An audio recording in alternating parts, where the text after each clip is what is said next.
All right, Shalom Israel. Once again, I'd like to give all praise, honor, and glory to Yahweh, Ba'ashem Yahweh Shah, Ba'ashem Rakak Wadash. Double honors to the apostles of Great Millstone, and salutations to the hopeful elect across the four corners of the earth, and the sincere spirit of Yahweh, Ba'ashem Yahweh Shah, the men, women, and children that was chosen before birth to be saved from the destruction that the Lord has set for America and various other nations across the four corners of the earth. Alright, I'ma just jump straight into the scripture. This is Ecclesiastes chapter 1 verse 1. The words of the preacher, the son of David, king in Jerusalem. This was account of Solomon. It says, vanity of vanities, said the preacher, vanity of vanities, all is vanity. What profit have a man of all his labor which he taketh under the sun? One generation passeth away, and another generation cometh, but the earth abideth forever. Right, so this is getting into how Solomon was a great man in wealth, a great man in wisdom, and he searched out all things. But no matter how much riches or wisdom or how many things he searched out, he still wasn't at peace, so to speak. All right. He wasn't at peace. He wasn't truly happy. All right. And we're gonna find out why. Bringing it back from verse 3, it says, what profit have a man of all his labor which he taketh under the sun? One generation passeth away, and another generation cometh, but the earth abideth forever. Right, because what? No matter how much riches you accumulate, no matter how much wisdom, how many things you may search out, all right? As of right now, everybody has to die, all right? Because of what? Sin.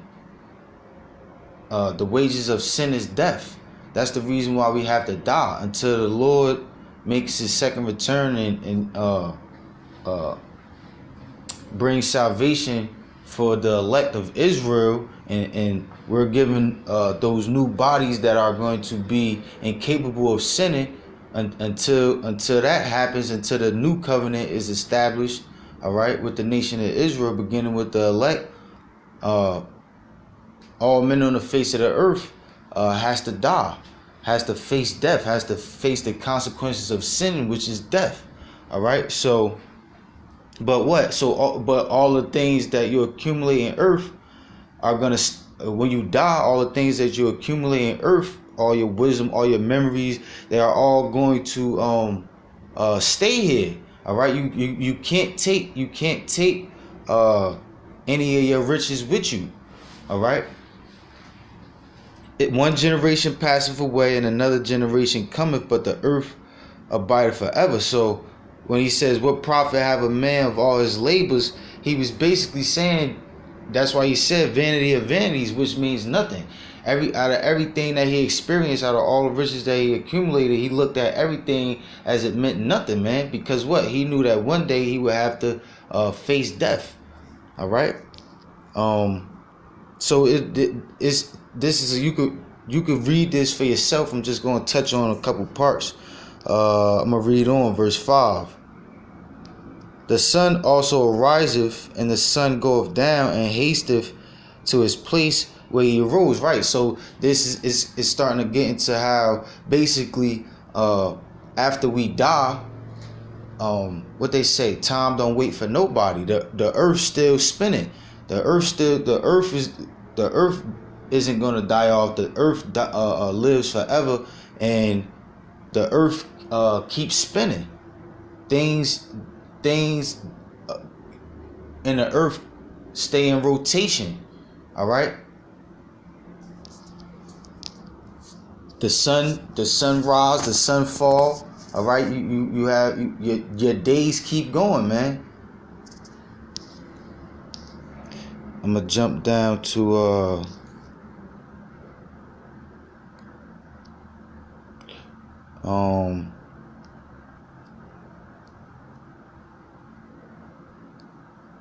Salakia. Verse 14. I have seen all the works that are done under the sun, and behold, all is vanity and vexation of spirit. That which is crooked cannot be made straight, and that which is wanting cannot be numbered. Right. That which is crooked cannot be made straight, because what? Solomon understood and knew that no matter what he did in life, he could not change the will of Yahweh Ba'ashem Yahweh Shah. All right. He knew that he couldn't save himself from death. He knew that he could find no cure from death. All right. Because of what? Sin. That which is crooked. Why? What is that which is crooked? Us, humanity. What makes us crooked? Sin. All right. That which is crooked cannot be made straight, and that which is wanting cannot be numbered. What's the ultimate thing to want? Everlasting life. All right. Because what's the good of what's the purpose of accumulating wealth and riches and wisdom if you can't live to enjoy it? All right. And that's what can't be numbered. Everlasting life can't be numbered. And what that which is wanting cannot be numbered. Right. No matter how there's so many, the Lord has so many goodies, the Lord has so many blessings that no matter how long you live, you can never stop wanting things, because things are continuously being made, man. The earth, not the earth, the universe keeps expanding. All right.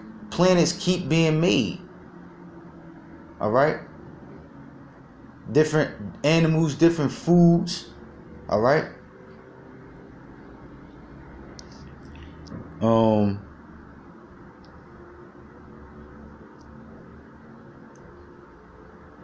Verse 16.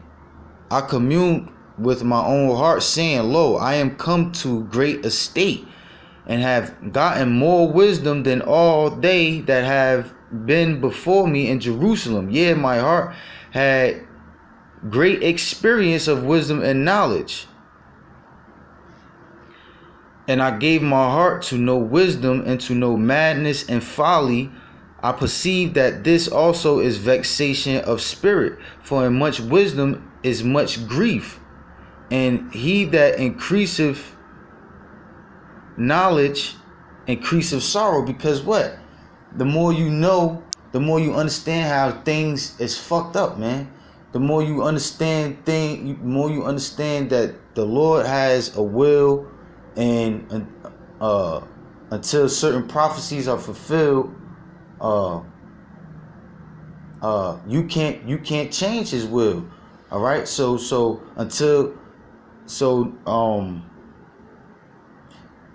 Right.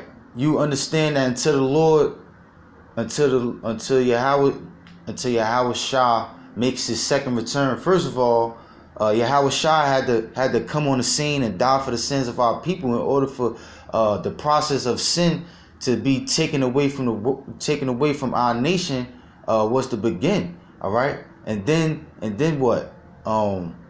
Yahweh Shah still has to make his second return. He was crucified for the sins of our people.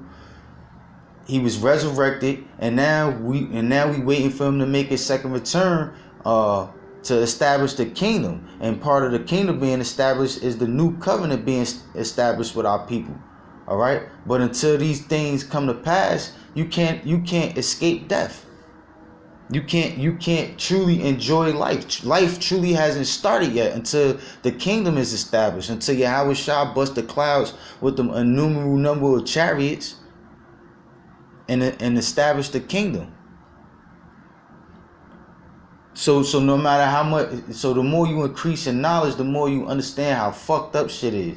The more you understand how polluted and wicked the world is, man. The more you understand how much of a hellhole you actually are living in.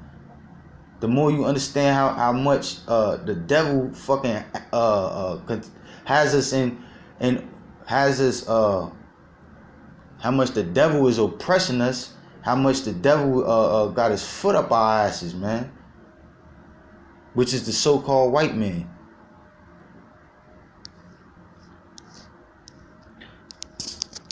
I'm gonna jump to the second chapter. Yeah, man, you got chemtrails. We being poisoned by chemtrails. We being poisoned by fluoride. All right, we being poisoned by fucking genetically modified foods, fake ass foods. All right, we being targeted psychologically by the structure and the system and the way things is being ran is set up to keep this so-called Negroes and Latinos and Native American Indians oppressed. All right. The more you increase in knowledge, the more you understand how fucked up this shit is. Ecclesiastes chapter 2 verse 1. I said in my heart, go to now, I will prove thee with mirth. Therefore enjoy pleasure, and behold, this also in vanity. Because what? You could increase in riches, and you could know how fucked up the world is, how much of this place is a hellhole. All right, for us Negroes, Latinos, and Native American Indians. All right, they say the white man's heaven is the black man's hell. All right, you could increase in riches, and you could know these things, how much shit is fucked up, but you could deceive yourself. You could deceive yourself and choose to live a false reality. You could choose to ignore how fucked up things is and try your best to live a good life. All right, and most people do that. Most people in the world do that, man, and they do that following the philosophies of this world. All right, keep your dreams alive. Follow your dreams. All right, YOLO. You only live once. All right, you only get one life, so enjoy it while you got it. All right. People following behind the philosophies of America, they choose to live a lie, man. They choose to live a lie. But Solomon said that basically he tried to do that also, but he come to find out that shit means nothing. He couldn't overlook how fucked up things was. He couldn't accept the fact that he would never be able to enjoy life without having to see death, man. And no matter how much riches he had, he was still unhappy. Verse 2, it says, I said of laughter, it is mad, and of mirth, what doeth it? Right, enjoying yourself, all right, laughing, having a good time. What doeth it? What good is it? What does it mean? It is mad, meaning it's stupidity.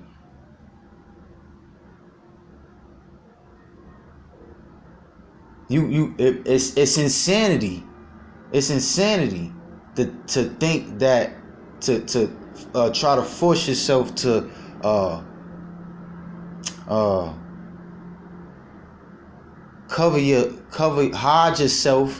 hide yourself from the reality, from living it up. All right, verse 3. I sought in my heart to give myself unto wine. And that's what people do. They drink their life away. All right, partying. They try to numb the pain and try to help themselves live a false reality by drinking all the fucking time. Solomon tried it also. I sought in my heart to give myself unto wine, yet acquainting mine heart with wisdom, and to lay hold on folly, till I might see what was that good for the sons of men, which they should do under the heaven all the days of their life. Right? He said, man, let me see what these other people get out of just bullshitting and living it up and drinking all the time. And he said what? That was also vanity, meaning it meant nothing. Verse 4, I made me great works, I builded me houses, I planted me vineyards. He enjoyed himself, man. Alright? Because what? David had the earth at peace. All the wars that David went to, the earth was at peace when his son Solomon took the throne.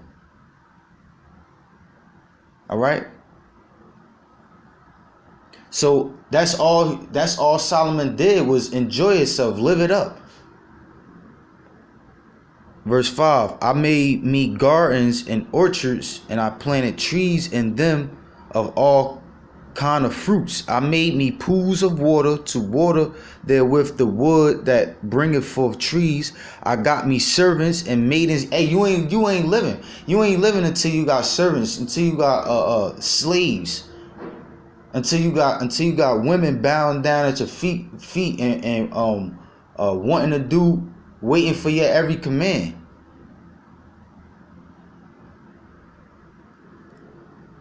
I got me servants and maidens, and had servants born in my house. Also I had great possessions of great and small cattle, above all that were in Jerusalem before me. Right? Solomon had the best of the best of everything. I gathered me also silver and gold, and the peculiar treasure of kings and of the provinces. Right? The Queen of Sheba, all the other rulers, they paid homage to Solomon. They brought them finest treasures, all right, and animals and things like that.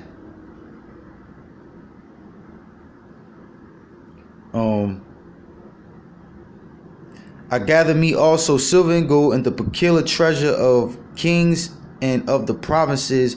I got me men singers and women singers, and the delights of the sons of men as musical instruments, and that of all sorts.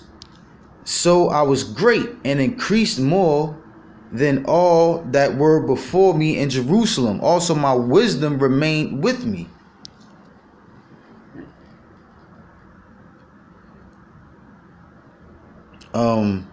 And whatsoever my eyes desired, I kept not from them. Whatever Solomon wanted, he got it. If he saw it, he liked it, he got it. All right. I withheld not my heart from any joy. From my heart rejoiced in all my labor, and this was my portion of all my labor. All right. So Solomon, he lived a good life, man. Let me jump down though.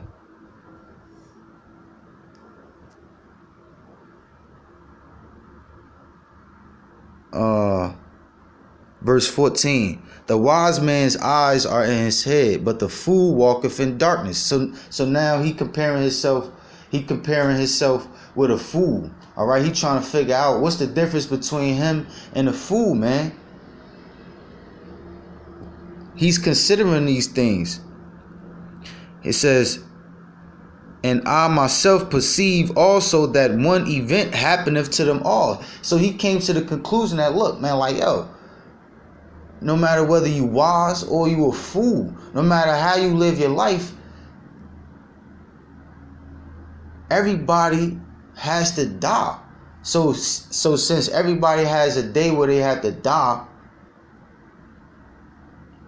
he looked at everything as the same. He looked at a fool the same as a wise man.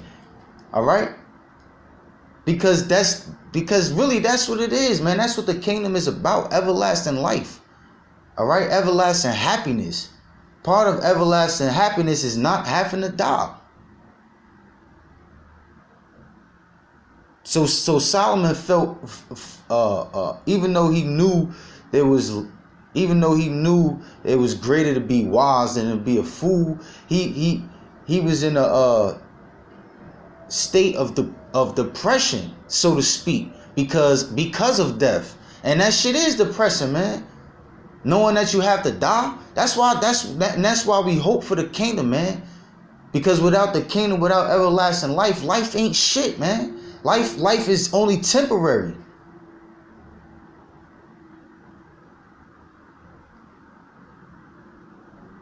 That's that. And I myself perceive also that one event happeneth to them all. What's that one event? Death. Verse 15. Then said I in my heart, as it happeneth to the fool, so it happeneth even to me. And why was I then more wise? Then I said in my heart that this also is vanity. So he despised his wisdom, man. He looked at him being wise as nothing. Because of what? Death. Verse 16. For there is no remembrance of the wise more than of the fool forever.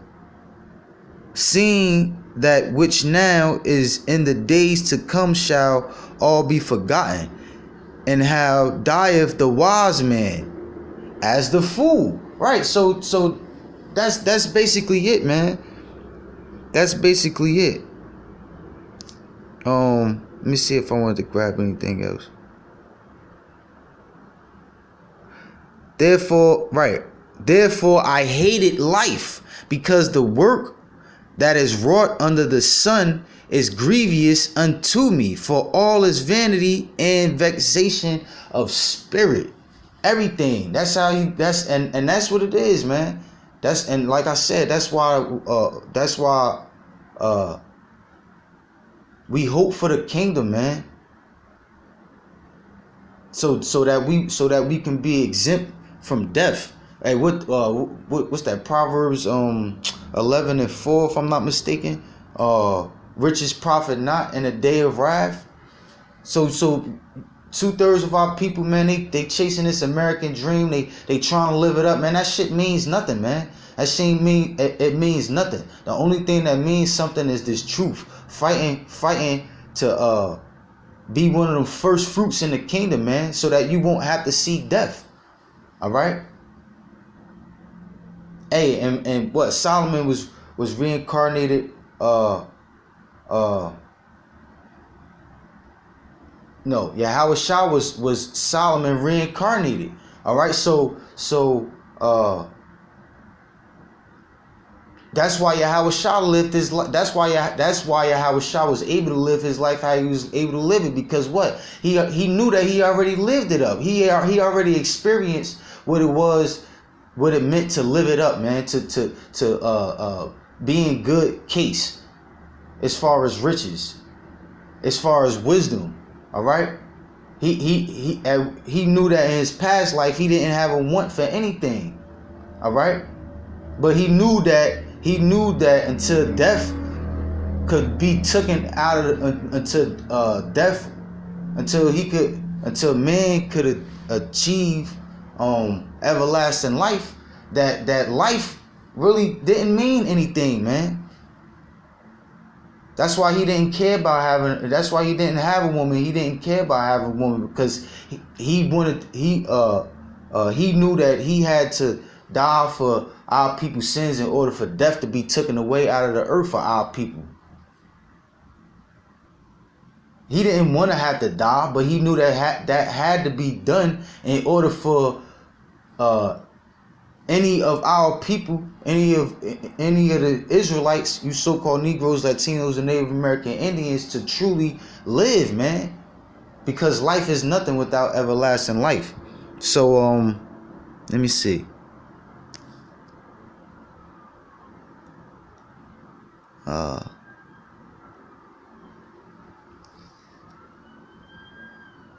Right, so I'm gonna end it with that, man. Lord willing, it was edifying. Lord willing, it wasn't too long. With that, I'm gonna say shalom and depth to America.